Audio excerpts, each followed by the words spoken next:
자, 여러분, 그래도 기뻐하십시오.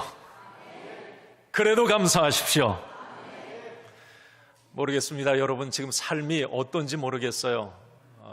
나는 기뻐할 수 없고 나는 감사할 수 없다, 이런 상황에 있는 분들도 있을 겁니다. 자, 그러나 오늘 저는 목사의 권면이 아니라 성경의 명령을 합니다. 이건 성경의 명령입니다. 여러분, 그래도 기뻐하십시오. 그래도 감사하십시오. 성경은 항상 아까 우리 찬양 가사에도 항상 기뻐하고 범사에 감사하는 것. 자, 그런데 이게 가능할까? 사실 세상의 이론과 상식으로는 이게 불가능해요. 어떻게 항상 기뻐해요? 짜증나는데 어떻게 항상 감사합니까? 범사의 모든 일에. 뭐 AI 로봇은 그렇게 할 수 있지만 우리는 못해요.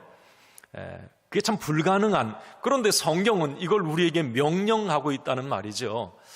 이것은 어쩌면 우리 그리스도인들이 그냥 세상 사람들처럼 불평한 일이 있으면 불평하고, 뭐 짜증낼 일이 있으면 짜증나고, 뭐 그렇게 슬픈 일이 있으면 슬퍼하고 살라는 그 말이 아니고, 그 모든 것들의 어떤 반전과 역전의 삶을 우리에게 주문하는데, 이 삶이 우리에게 진정한 행복한 삶을 주어지기 때문에 우리 하나님께서는 이 명령을 우리에게 주신 것입니다.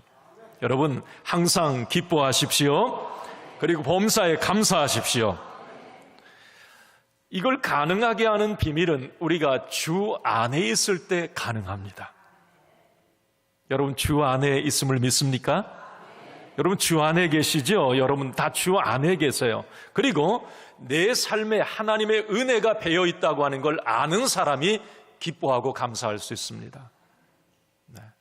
세상의 상식으로는 이게 안 되지만 내가 주 안에 있음이 믿어지고 내 삶의 모든 부분에 주님의 은혜가 있음을 깨달아 알 때에 우리는 그래도 그래도 기뻐할 수 있다는 것이죠.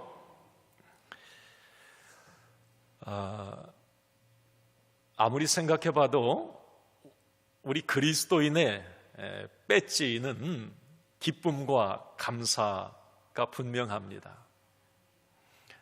여러분, 배지는 왜 달고 다니죠? 나 이런 사람이야, 나 소속이 어디야, 이거 보여주는 거잖아요. 여러분, 우리 그리스도인 예수 믿는 사람의 배지는 뭘까요?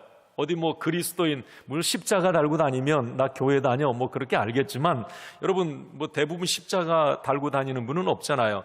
그분이 자 그리스도인이다, 교회 다니는다, 뭘로 알 수 있을까요? 얼굴과 말투로 알 수 있어요.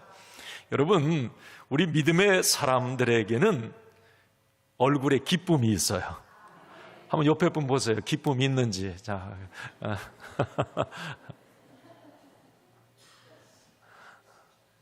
우는 사자와 같지 않기를 바랍니다.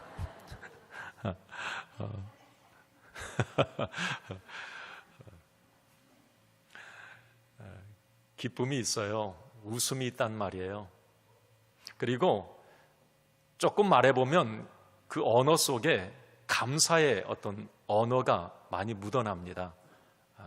그건 확실한 거예요.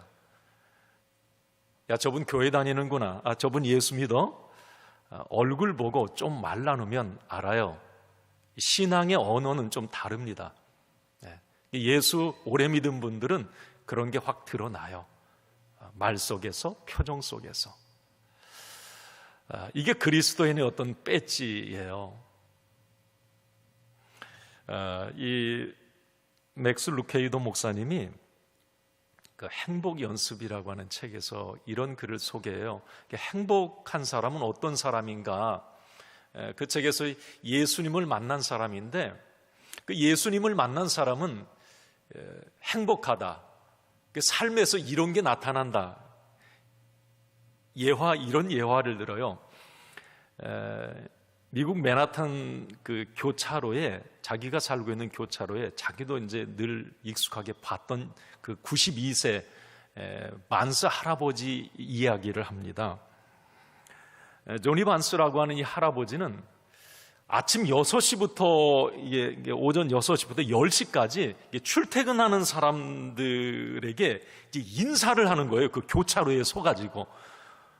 뭐 돈 받고 하는 것도 아니에요. 그냥 자기가 좋아서 하는 건데 웃으면서 사람들에게 손을 흔들어주고, 오늘도 행복하세요? 오늘도 기쁜 하루 되세요? 오늘도 주 안에서 하나님의 복이 여러분들, God bless you, 하나님의 축복이 여러분, 막 그러고 이제 이 손을 흔들어주면서 웃으면서 인사를 해요.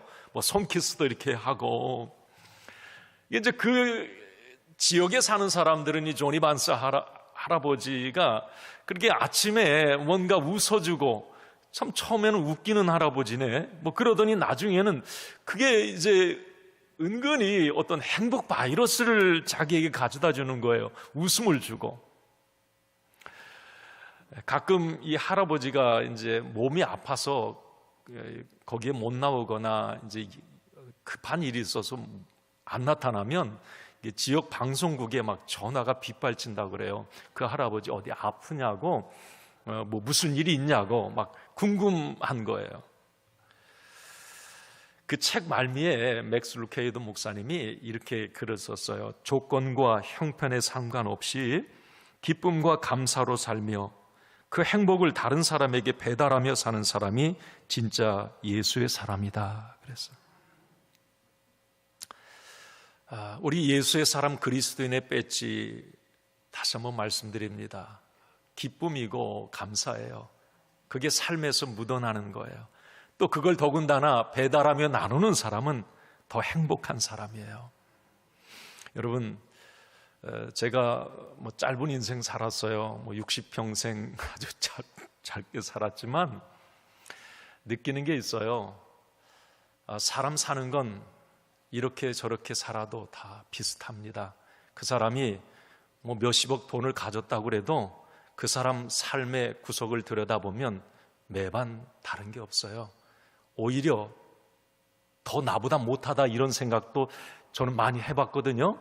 별별 사람 다 만났지 않겠습니까?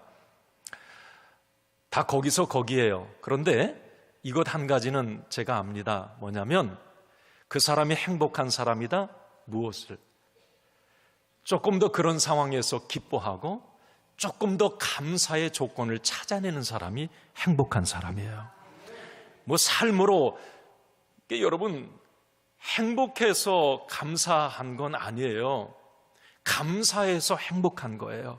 그러니까 매사에 감사의 조건을 많이 찾아내고 뭐 불평할 일이 있고 짜증난 일이 많이 있지요. 다 똑같아요, 삶이란. 그런데 그 속에서 뭔가 믿음의 눈으로 그 삶을 들여다보고 뭔가 조금 더 기뻐하고 그런 삶에도 조금 더 감사의 조건을 5, 6개라도 많이 찾아내는 사람이 웃고 살고 감사하며 살아요.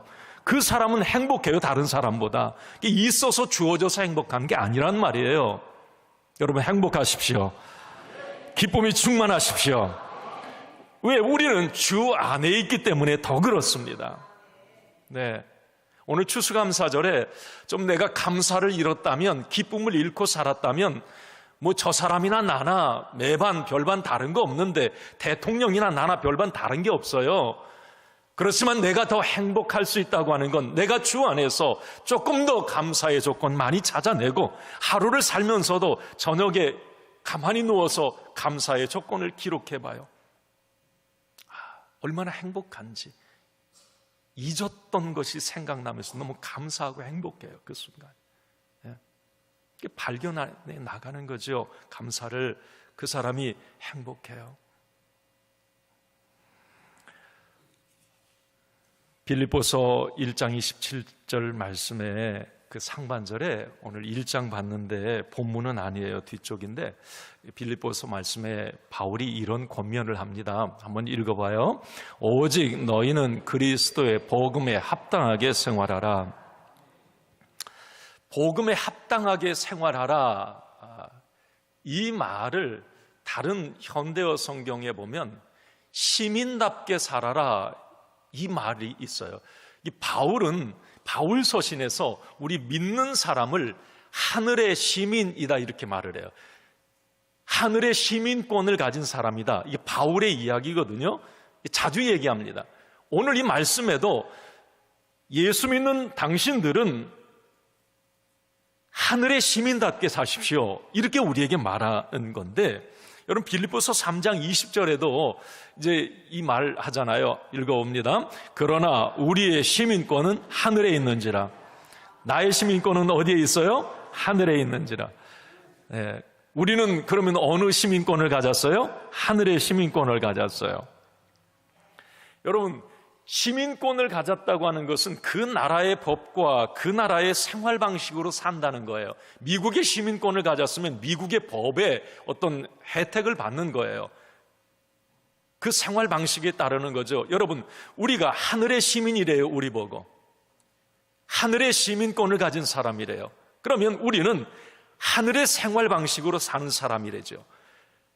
자, 여러분, 항상 기뻐하고 쉬지 말고는 이제 기도하는 건 우리가 알지만 범사에 감사하고, 이것은 하늘의 시민답게 살아가는 우리의 모습이라는 거예요. 그러니까 기뻐할 수 없는 상황에 기뻐하고, 감사할 수 없는 상황에 감사하고, 사랑할 수 없는데 사랑하고, 용서할 수 없는데 용서한다. 이게 하늘의 시민답게 사는 하늘의 생활 방식인 거예요. 네. 예수님도 이런 말씀 주시는데, 이 세상의 상식으로는 이게 안 통하죠. 오리 가자면 심리 가고, 오른뺨 치면 왼뺨 대고, 겉옷 달라면 속옷 주고. 여러분, 이게 상식이 세상에서 그렇게 합니까? 안 되는 거예요. 용서할 수 없는데 용서하고, 사랑할 수 없는데 사랑, 기뻐할 수 없는데 기뻐하고, 감사할 수 없는데 감사해요. 그런데 여러분, 가만히 여러분 오늘 사도 바울과 성경 예수님께서 우리에게 권면하신 이 삶을 깊이 묵상해 보면 이게 천국의 삶이에요. 이 삶을 살아내는 사람이 나 행복하다 말합니다. 확실한 거예요.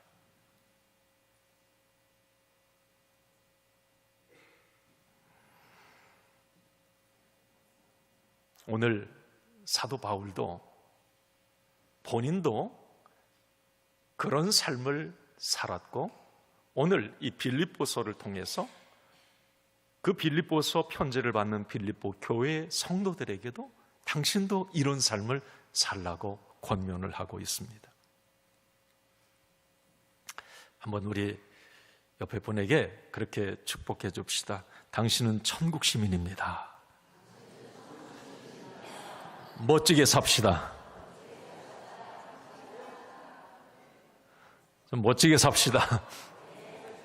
네, 우리는 천국 시민답게 복음에 합당한 생활을 하는 사람들이에요.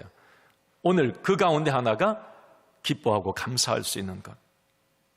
첫 번째가 바로 그래서 천국 시민답게 산다고 하는 것은 기뻐하고 기쁨과 감사의 삶인 거예요. 3절, 4절 오늘 본문 말씀을 봅니다. 내가 너희를 생각할 때마다 나의 하나님께 감사하며 간구할 때마다 너희 무리를 위하여 기쁨으로 항상 간구함은. 자, 3절 4절에 나의 하나님께 감사하고 기쁨으로 항상 간구한다. 감사와 기쁨 이야기를 바울이 합니다. 이것은 당신들 그렇게 기쁘게 감사하며 사십시오 이 말하는 게 아니라 내가 그렇게 살았습니다라고 하는 바울의 자기 고백이에요. 내가 그렇게 살았습니다. 당신도 그래서 그렇게 살았으면 좋겠습니다. 자기 간증입니다. 여러분, 우리가 잘 아는 것처럼 이 빌립보서는 감옥에서 쓴 바울의 편지죠. 아시죠? 네, 그 옥중서신이라고 그래요. 이 빌립보서도 말고 에베소서, 골로새서도 마찬가지, 빌레몬서, 빌립보서 다 이 옥중서신이에요. 그런데 다른 이 옥중서신보다도 이 빌립보서, 오늘 이 읽은 빌립보서 이 서신은 좀 특별해요. 뭐가 특별하느냐면 이 빌립보서 안에는 기쁨, 희망, 감사의 이 색깔이 너무 진하게 배어 있어요. 여러분, 빌립보서를 읽다 보면 와, 기쁘다. 그런데 한번 가만히 생각해 보세요. 바울이 지금 이 빌립보서를 어디에서 쓰고 있다고요? 감옥에서. 지금 사실 감옥이라고 하는 그 안이 우리 지금 감옥은 오히려 좀 편하다고 하죠. 어떤 사람은 그냥 감옥이 오히려 낫다고 그러는데 그런지는 내가 모르겠구만. 그 당시에 여러분 성지순례 하다 이 감옥은 막 밑에 한 2층, 지하 2층 정도 되는 습하고 엄청 추워요. 막 팔레스타인 같은 더 그러잖아요. 그늘만 들어가 추운데 막 지하 한 2층. 그런데 거기에서 이 바울이 이제 재판을 기다리고 있는 상황, 내 생명이 내일 어떻게 될지도 모르는 상황에서 자, 그가 기쁨을 노래하고 희망을 말하고 있어요. 어떻게 그게 가능할까? 이건 상식으로는 아까 말씀드렸듯이 안 되는 겁니다. 그런데 바울은 내가 기뻐할 수 있는 비밀이 있습니다. 이 감옥에서도 내가 감사할 수 있는 이유가 있습니다 라고 얘기하는데, 저는 오늘 추수감사절에 이 바울이 경험했던, 그런데 우리도 사실 이 은혜를 알아요. 그런데 제가 오늘 다시 한번 짚어드리면서 다시 한번 이 은혜를 그냥 되새김질 해보고 싶은 건데요. 지금 이 추수감사절 이 절기를 지나는 지금 이 시점에 내가 지금 감옥 같은 상황일 수도 있고 불안하고 두려운 상황일 수도 있어요. 불평할 수밖에 없는 그런 환경일 수도 있지만 한번 여러분 생각해 봅시다. 자, 그래도 기뻐하십시오. 그래도 감사하십시오. 어떻게? 오늘 바울은 기뻐하고 감사할 수 있는 그 비밀을 감옥에서 이렇게 말을 합니다. 그 첫 번째는 바로 이거예요. 한번 따라합시다. 나는 복음에 참여한 자다. 나는 무엇에 참여한 사람이에요? 복음에 참여한 사람이다. 이 참 은혜가 되는 말이에요. 여러분, 오늘 5절에 보니까 이 표현이 있어요. 5절입니다. 너희가 첫날부터 이제까지 복음을 위한 일에 참여하고 있기 때문이라. 그래서 5절에 지금 3절, 4절 나는 기뻐하고 감사하노라. 나는 지금 감옥에 있지만 너희를 생각할 때마다 너무 기뻐. 나는 지금 감옥에 있지만 그래도 감사해. 왜? 나는 복음에 참여한 자라는 거죠. 당신들도 그렇게 할 수 있는 이유가 있다는 거죠. 복음에 참여한 사람이다.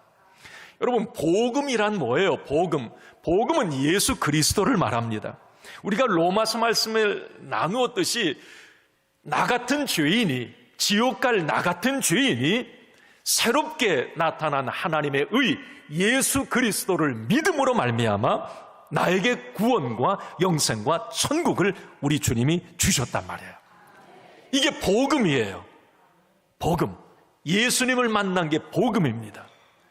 그러니까 내가 지금 삶이 조금 어렵고 힘들어도, 내가 감옥에 있더라도 바울은 그 생각을 했어요. 나는 복음에 참여한 자가 되었다는 이 감격이 있었던 겁니다. 그러니까 나는 지금 죽어도 천국 갑니다. 내가 감옥에서 내일 사형 재판 언도 받고 죽더라도 나는 천국 갑니다.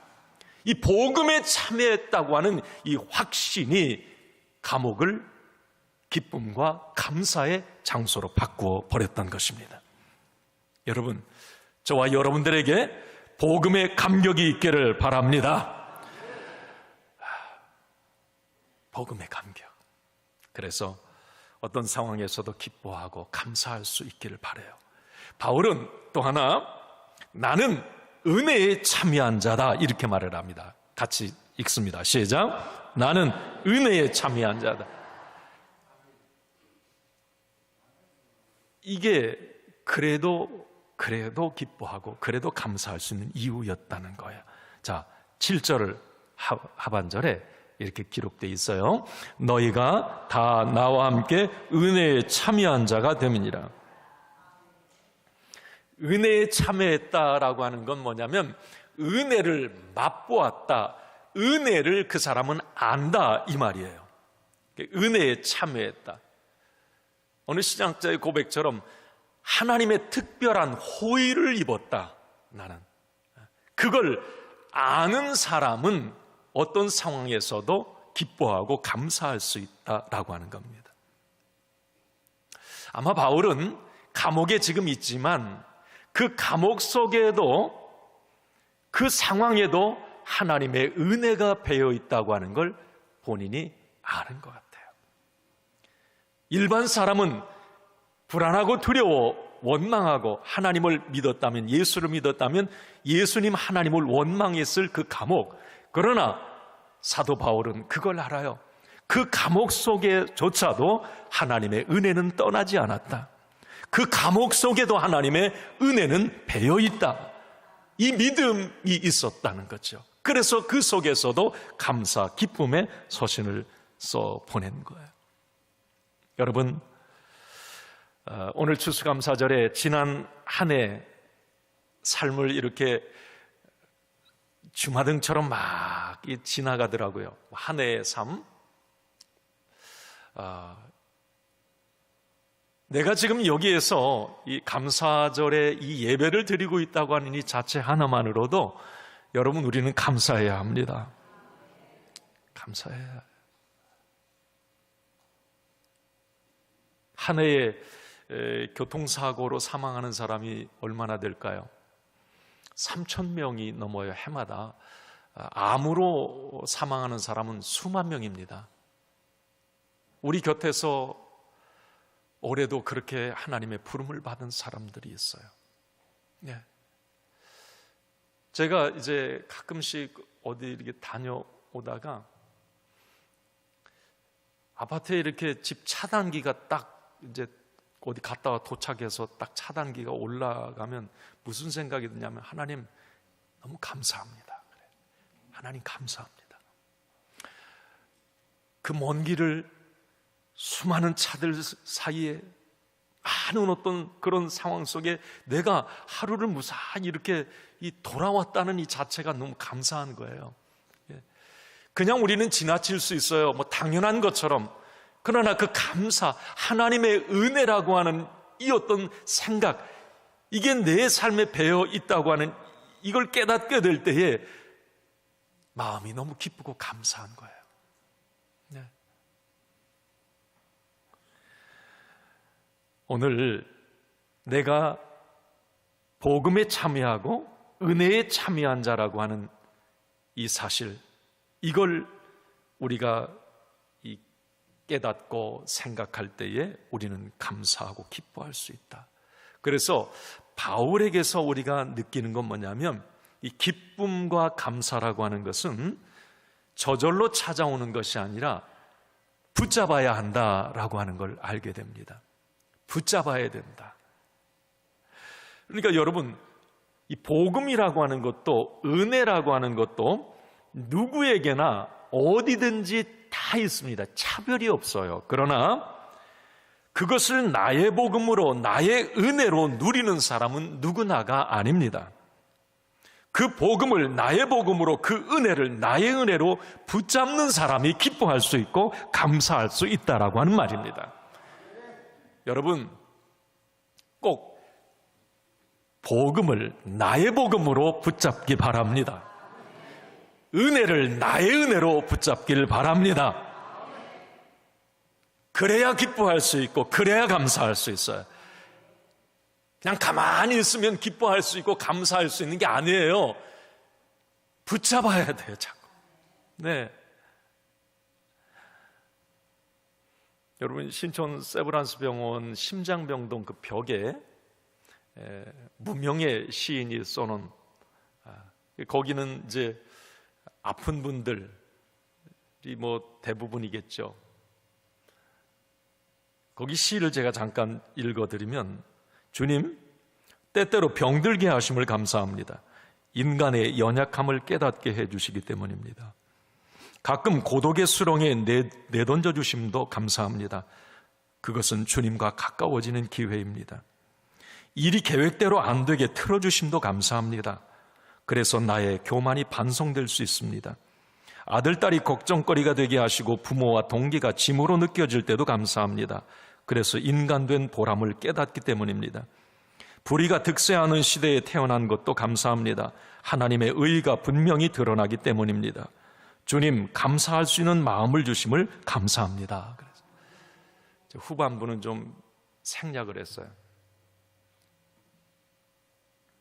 우리는 일반적으로 병들고 고독의 수렁에 일이 계획대로 안 되고 틀어질 때 어떻게 감사할 수 있느냐 말이죠. 이 감사를 그 순간에 내가 붙잡고 기쁨을 붙잡고 더 나아가서 복음과 은혜를 나의 것으로 붙잡을 때에 우리는 그런 고백을 할 수가 있는 거예요. 이게 바울도 동일한 고백을 합니다. 고린도후서 6장 10절에 보니까 이렇게 고백을 합니다. 같이 읽습니다.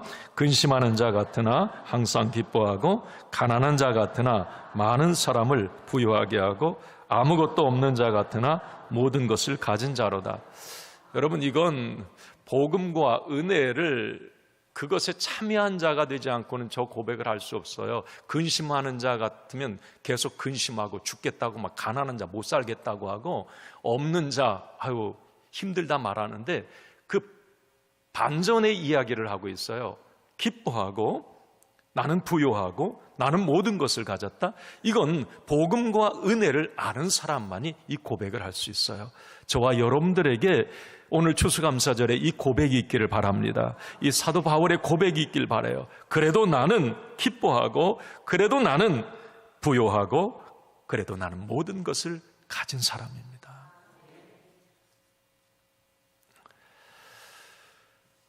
마지막으로 여러분, 하늘의 시민답게 산다고 하는 것, 첫째는 기뻐하고 감사하는 삶이에요. 두 번째는 이겁니다. 사랑이 충만한 삶이에요. 이게 하늘의 시민답게 사는 거예요. 자, 8절 9절 오늘 본문입니다. 같이 읽습니다. 내가 예수 그리스도의 심장으로 너희 무리를 얼마나 사모하는지 하나님이 내 증인이시라. 내가 기도하노라. 너희 사랑을 지식과 모든 총명으로 점점 더 풍성하게 하사.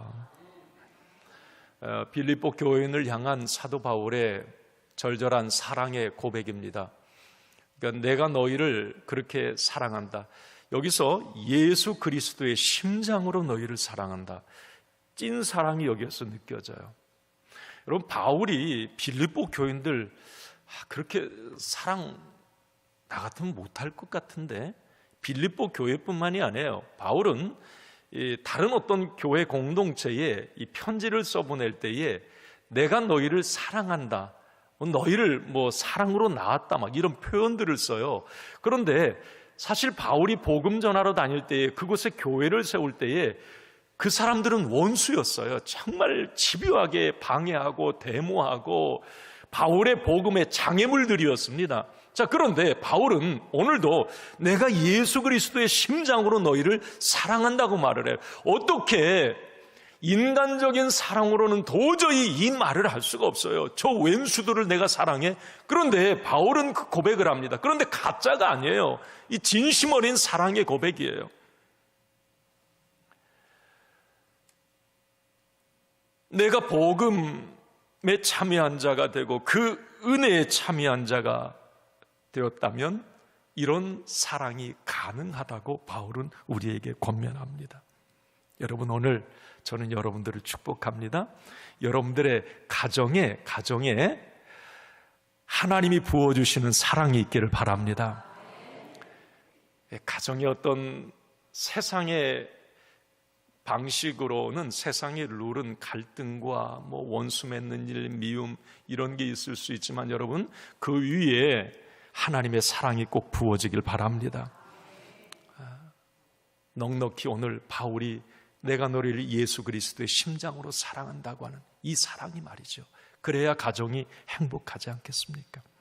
여러분, 우리 주일교회도 그런 하나님의 사랑이, 강력한 사랑이 부어지기를 바랍니다. 주일교회 우리 여기 새 가족들 오늘 이렇게 오셨는데 여러분, 우리 주일교회 이렇게 오셔서 사랑 냄새가 좀 나던가요? 할렐루야. 우리 김홍삼 성도님만 느끼셨나요? 다른 분들도 그래요? 사랑이 좀 많은 것 같아요? 네. 많이 난대요, 사랑. 감사해요. 네. 세상의 룰, 세상의 공동체는 그렇지 않아요. 세상의 공동체는 이익의 어떤 이 공동체이기 때문에 갈등이 일어나고 무언가 내게 손해가 되면 막 적이 되고 원수가 돼요. 그렇지만 여러분, 우리는 복음에 참여한 자가 되고 하나님의 은혜를 맛본 사람들이에요.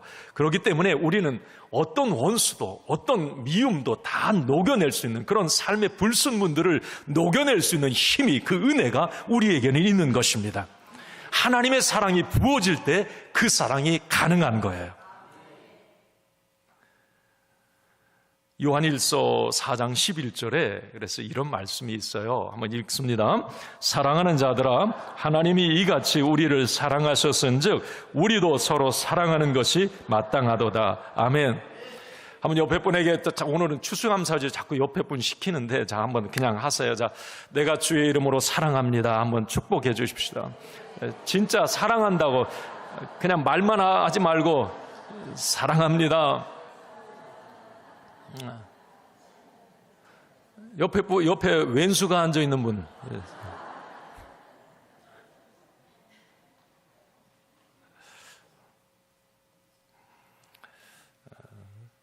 사람은 이게 언제가 행복하냐면 사랑을 받을 때가 행복하고요.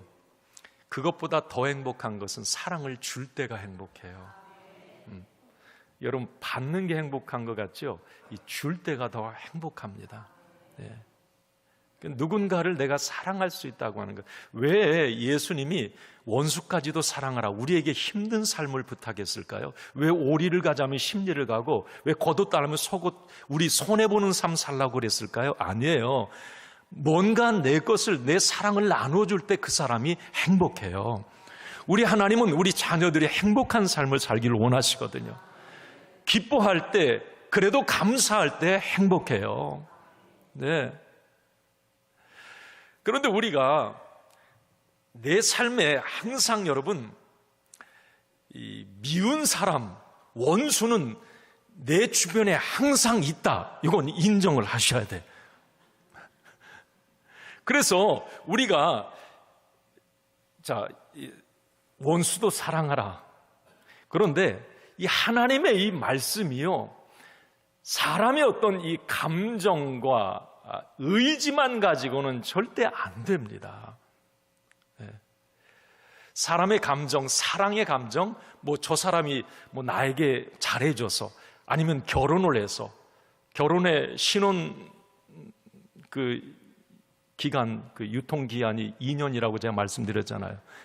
감정이 고갈되는 거예요. 그러니까 인간적인 감정은 금방 빠져나가게 되어 있어요. 의지도 약해집니다. 그런데 내가 어떻게 원수를 사랑할 수 있을까? 그건 내 의지와 감정만으로, 세상의 룰만으로는 절대 그게 안 돼요. 그렇지만 하나님의 강력한 사랑이 부어지면 그게 가능한 거예요. 어떤 할머니가 동창회를 갔다 왔어요. 그러더니 그냥 갔다 와가지고 입이 이만큼 나와가지고 막 할아버지 밥도 안 해주고 막 그냥 토라져가지고 막 그러고 있는 거예요. 할아버지가 궁금하잖아요. 도대체 동창회 가가지고 무슨 일이 있었기에, 갔다 오더니 막 화를 내면서 입 이만큼 나와가지고 밥도 안 해주고. 아니, 왜 그러냐고 도대체. 싸웠어, 동창회 가서? 그랬더니 할머니가 하는 말이, 동창회 가보니까 이 나이에 영감탱이 밥 해주는 사람 나밖에 없더라는 거예요. 너무 억울해가지고 막 와가지고 그냥 막 다 내붙이면서 그 또 밥 달라고 하니까 막 더 화가 나는 거죠. 여러분, 이 사람이 감정만으로는 여러분 사랑하기가 힘들다. 평생 원수로 살아요. 가족들. 그래서 하나님의 아가페 사랑이 우리에게 부어질 때 그 원수의 미운 점도 그게 이쁘게 보여요. 이건 그 주님의 사랑이 내게 부어져야 가능한 거예요. 여러분, 요한일서 4장 16절에 이 말씀이 있어요. 한번 읽어봐요.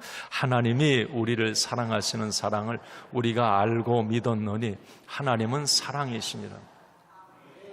사도 요한 이야기거든요. 여러분, 사도 요한은 사랑의 사도라고 그러잖아요. 자기가 하나님은 사랑이시라고 하는 것을 자기가 알았다는 거예요. 이건 알았다는 것은, 알고 믿었다고 하는 것은, 그 하나님이 사랑이라는 건, 알고 믿었다고 하는 건 자기가 하나님의 사랑을 맛보고 체험했다라고 하는 거거든요. 그래서 이 사도 요한은 사랑의 사도로 늘 입에 그 사랑만을 말하고 살았어요. 사랑하라, 서로 사랑하라. 이 사도 요한이 기록한 요한 1, 2, 3, 4 보면 다 사랑 이야기야, 사랑 이야기.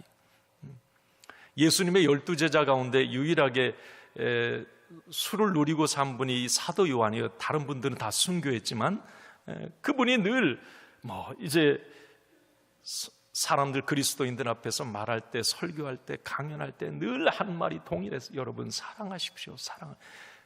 자기 자신이 그 사랑을 맛보고 체험해, 하나님의 사랑이 자기에게 부어졌을 때에 모든 사람들을 사랑할 수 있었다라고 하는 겁니다. 여러분, 항상 아까도 말씀드렸듯이 내 삶의 바운더리 안에는 항상 미운 사람, 왼수가 꼭 있어요. 내가 변하지 않으면 꼭 있어요. 이 비속어를 써서 죄송합니다만, 원래 그런 법칙, 또라이 총량의 법칙이라는 게 있어요. 그러니까 어떤 모임이든지 또라이가 있다는 거예요. 직장이든 모든 모임이든지. 그런데 저 사람은 왜 저래? 그런데 그 또라이가 어디로 다른 직장으로 옮겨가가 그러면 더 상또라이가 오는 거예요. 그러니까 항상 그 총량이 채워진다는 거예요. 저는 그 생각을 해요. 원수 이 총량의 법칙도 있는 거예요. 그러니까 저 사람 내가 직장에서 미워 죽겠어. 그런데 그 사람이 어디 갔어요. 그러면 미운 사람이 반드시 또 생깁니다. 이건 법칙이에요. 이건 뭘 말하느냐면, 내가 변하지 않으면 여러분 항상 원수는, 미운 사람은 내게 꼭 있어요. 그럼 불행한 거예요. 여러분, 내가 미운 사람이 있고 누군가 싫어하는 원수가 있다고 그래봐요. 그 사람 절대 행복하지 않습니다. 그럼 내가 행복하기 어때? 원수를 사랑해야 되는 거예요. 근데 어떻게 사랑해요? 감정막 의지로는 안 되는데 주님의 그 사랑이 내게 부어짐을 알아야 돼요. 내가 복음에 참여한 자가 되고 은혜에 참여한 자가 되어질 때에 그 사람을 사랑할 수 있는 거예요. 그 사람을 사랑할 때에 내가 진짜 행복한 거예요. 오늘 여러분 왼수 미운 사람이 있거든 용서하세요. 주님, 내게 주님의 사랑을 부어달라고 여러분 기도하세요. 한번 따라합시다. 주여, 나에게 하나님의 사랑을 부어주옵소서. 오늘 추수감사절에 하나님의 강권적인 사랑, 모든 것을 넉넉히 덮을 수 있는 그 사랑이 여러분들에게 부어지기를 바랍니다. 사랑의 탱크가 채워지기를 바라요. 오늘 말씀을 마칩니다. 우리의 인생이 그렇게 많이 남질 않았어요. 그죠? 내가 어떤 모임에서 그 사람을 사랑해 줄 그 모임의 유통기한도 있어요. 제가 예를 들어서 여러분들을 사랑해 줄 유통기한이 있어요. 내가 내 아내, 내 남편을 사랑해 줄 그 시간이 있어요. 그런데 그 시간은 누구도 장담할 수가 없어요. 어느 순간에 내가 더 사랑해 주고 싶었는데 없어요. 자, 여러분, 우리의 인생은 짧습니다. 오늘 이 추수감사절에 더 많이 기뻐하고 더 많이 감사하고 더 서로 사랑하고, 이건 우리 주님의 명령이기에 여러분 이런 삶을 통해서 여러분들의 삶이 더 많이 행복해지시기를 주님의 이름으로 축원합니다.